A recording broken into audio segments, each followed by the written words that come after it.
احسا اور عدن تک کے تمام علاقوں پر بھی قبضہ کر کے تمام یمن کا بادشاہ بن گیا تھا۔ اسلام کے لیے یہ بہت بڑا چیلنج تھا۔ شمال کی طرف سے رومیوں کے حملے کا خطرہ ہر وقت موجود رہتا تھا۔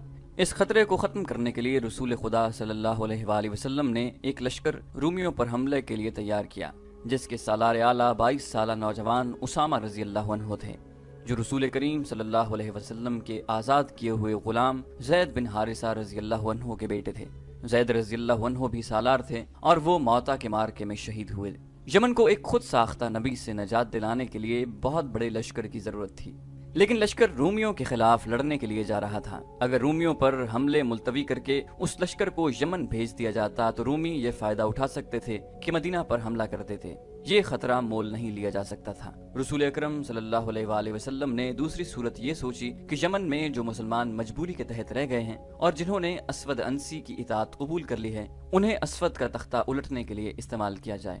اس طریقہ کار کو حضور صلی اللہ علیہ وآلہ وسلم کے تمام سالاروں نے پسند کیا۔ اس مقصد کے لیے چند ذہین قسم کے افراد کو یمن بھیجنا تھا۔ رسول اکرم صلی اللہ علیہ وآلہ وسلم کی نظر انتخاب قیس بن حبیرہ پر پڑی۔ آپ صلی اللہ علیہ وآلہ وسلم نے انہیں بلا کر یمن جانے کا مقصد سمجھایا اور پوری طرح ذہن نشین کرایا کہ انہیں اپنے آپ کو چھپا کر وہاں کے مسلمانوں سے ملنا ہے اور ایک زمین دوز جماعت تیار کرنی ہے جو اس جھوٹے نبی اور عیش و عشرت میں ڈوبے ہوئے خود ساختہ بادشاہ کا تختہ الٹے۔ آپ صلی اللہ علیہ وسلم نے قیس بن حبیرہ سے یہ بھی کہا کہ وہ مدینہ سے اپنی روانگی کو بھی خفیہ رکھیں اور یمن تک اس طرح پہنچیں کہ انہیں کوئی دیکھ نہ سکے۔ اس پرخطر مہم کو اور زیادہ مستحکم کرنے کے لیے رسول کریم صلی اللہ علیہ وآلہ وسلم نے دبر بن یحنس کو ایک خط دے کر یہ کہا کہ یمن میں کچھ مسلمان سردار موجود ہیں جنہوں نے مجبوری کے تحت اسود کی اطاعت قبول کر لی ہے۔ یہ خط انہیں پڑھوا کر ضائع کر دینا اور باقی کام قیس بن حبیرہ کا ہے۔ اسود انسی نے جب سنا پر حملہ کیا تھا تو وہاں کے حاکم شہر بن بازان نے مقابلہ کیا، لیکن وہ شہید ہو گیا تھا۔ اس کی جمع سال بیوی جس کا نام آزاد تھا اسود کے ہاتھ چڑھ گئی تھی۔ آزاد غیر معمولی طور پر حسین ایرانی عورت تھی۔ اس نے اسود کو قبول کرنے سے انکار کر دیا، لیکن اسود نے اسے جبرن اپنی بیوی بنا لیا تھا۔ آزاد اب اس شخص کی اسیر تھی جس سے وہ انتہا درجے کی نفرت کرتی تھی۔ اکیلی عورت کر بھی کیا سکتی تھی؟ اس کی خوش نصیبی صرف اتنی تھی کہ اسود عورتوں کا دل دادا تھا۔ اس نے اپنے حرم میں 20 عورتیں رکھی ہوئی تھیں۔ اسے تحفے میں بھی نوجوان لڑکیاں ملا کرتی تھیں۔ وہ ہر وقت عورت اور شراب کے نشے میں بدمست رہتا۔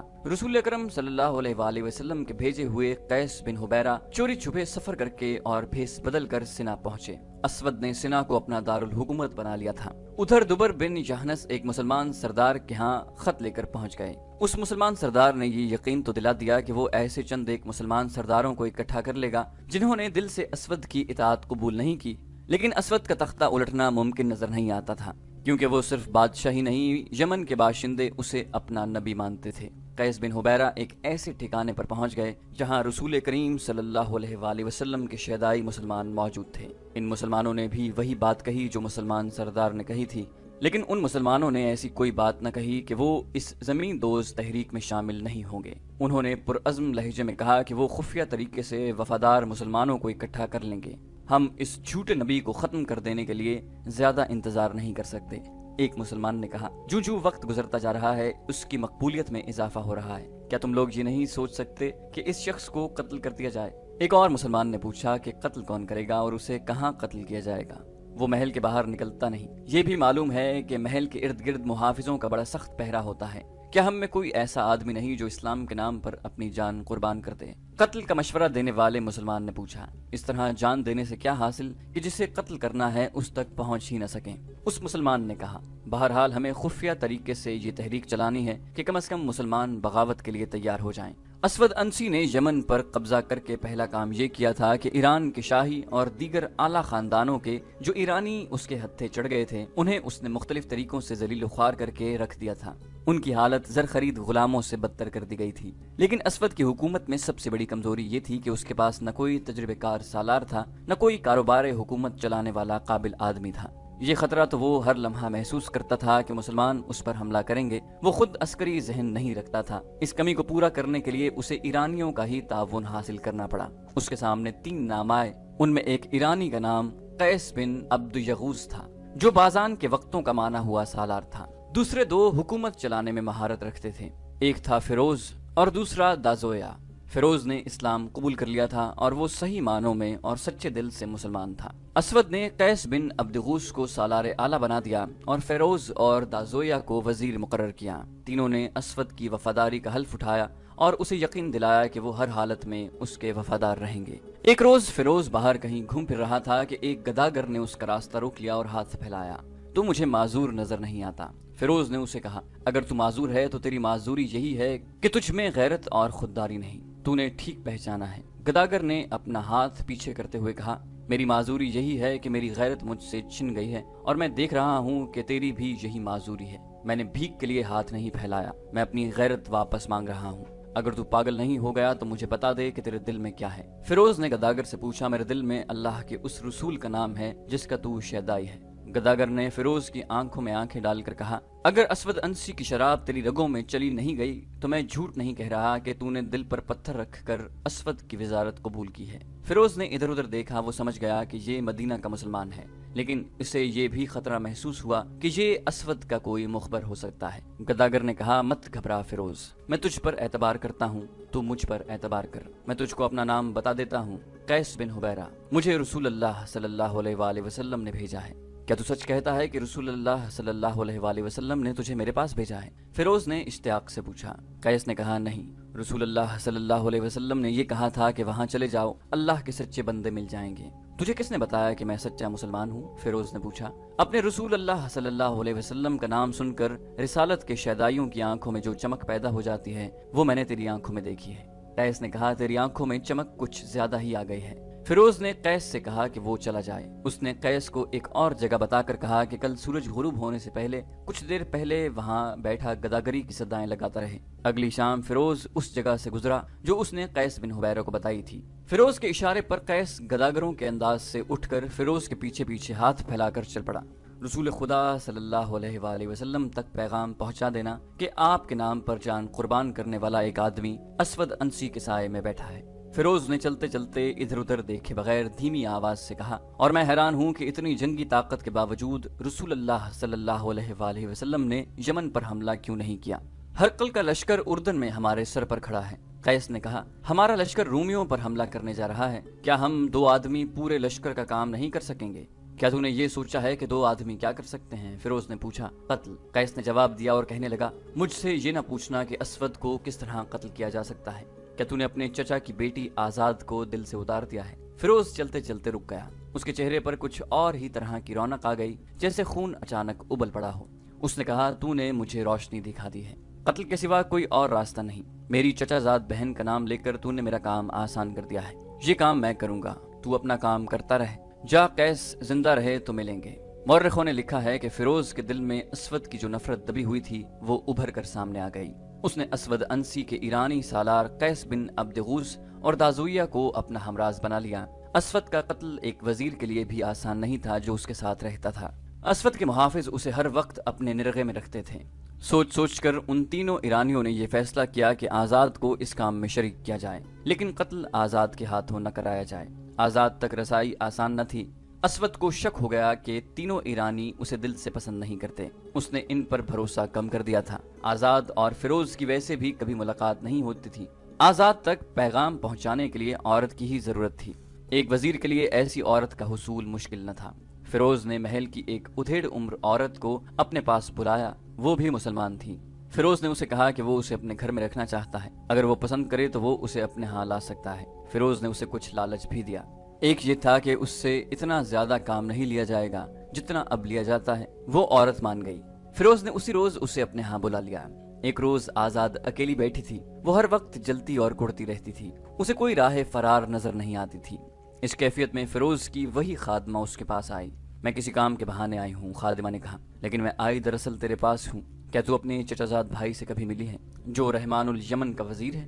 کیا تو جاسوسی کرنے آئی ہے؟ آزاد نے غصیلی آواز میں کہا۔ نہیں، خادمہ نے کہا، مجھ پر یہ شک نہ کر کہ میں اس جھوٹے نبی کی مخبر ہوں۔ میرے دل میں بھی اسود کی اتنی ہی نفرت ہے جتنی تیرے دل میں ہے۔ میں نہیں سمجھ سکتی کہ تو میرے پاس کیوں آئی ہے۔ آزاد نے کہا، فیروز وزیر نے بھیجا ہے۔ خادمہ نے کہا، میں فیروز کا نام بھی نہیں سننا چاہتی۔ آزاد نے کہا، اگر اس میں غیرت ہوتی تو وہ اس شخص کا وزیر نہ بنتا جس نے اس کی چچا زاد بہن کو بیوہ کیا اور اسے جبرن اپنی بیوی بنا لیا۔